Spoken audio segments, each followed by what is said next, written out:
India Bangladesh రెండో test match day 1లో కేవలం 35 ఓవర్లు జరిగాయి.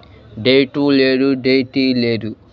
డే 4లో బ్యాటింగ్ వచ్చిన బంగ్లాదేశ్ 233కి ఆలౌట్ అయిపోయిన బంగ్లాదేశ్. బుమ్రా 3, సిరాజ్ 2, అశ్విన్ 2, ఆకాశ్దీప్ 2, జడేజా 1.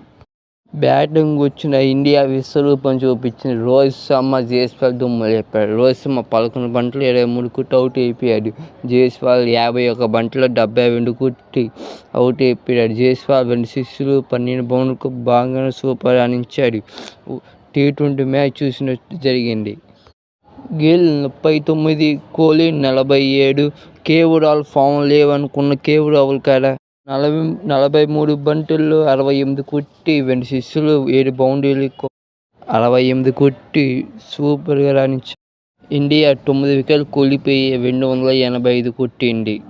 బ్యాటింగ్ వచ్చిన బంగ్లాదేశ్ 26కి 2 వికెట్లు కోల్పోయింది. అశ్విన్ 2 వికెట్లు తీసుకున్నాడు. ఇంకా టీమిండియా బౌలింగ్ మీద ఉంది. మ్యాచ్ విన్ అవ్వడమా, టై చేసుకోవడమా?